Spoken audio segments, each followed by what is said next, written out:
Alexandra Eala shares the advice she got from a Grand Slam finalist ahead of the Australian Open. Alexandra Eala will head to the Australian Open full of hope, in what will be her first main draw match at the Melbourne event. It marks the completed set for the Filipino, who featured in the other three majors throughout what was a breakthrough 2025 campaign. Just 20 years old, it has been a mesmeric past 12 months, in which she has seemingly broken every tennis record held in her home country. And yet, she remains hungry for more, having just received advice ahead of the Australian Open from a former Grand Slam finalist.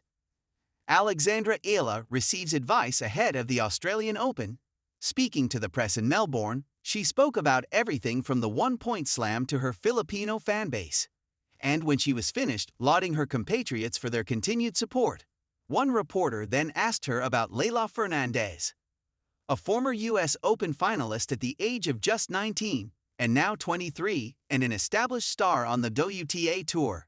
The Canadian will surely have plenty of crucial advice to bestow upon a player like Alexandra Eala. Well, she revealed as much in her answer, noting, "Yeah, I think Leylah is super funny. The advice she gave when I played was to win the last point," laughing. "But I was able to ask her about some of her experiences on tour. I'm so thankful to have had those moments, because not everybody gets to talk up close with their idols. I hope I can embody some of what she was able to do in her success, yeah." Eala admitted she'd been surprised by her fans in Australia already, and that's even before the first Grand Slam of the year gets underway. Alexandra Eala's Australian Open dilemma. For 99% of the players who have qualified for the Australian Open, making it into the second week would mark a dream come true. However, Eala finds herself in the unique and unenviable position where, if she did accomplish that feat, it might be tinged with an element of sadness. After all, such is the scheduling for January. The second week of the Australian Open marked the only time where the WTA could fit in their new 125-level event in the Philippines.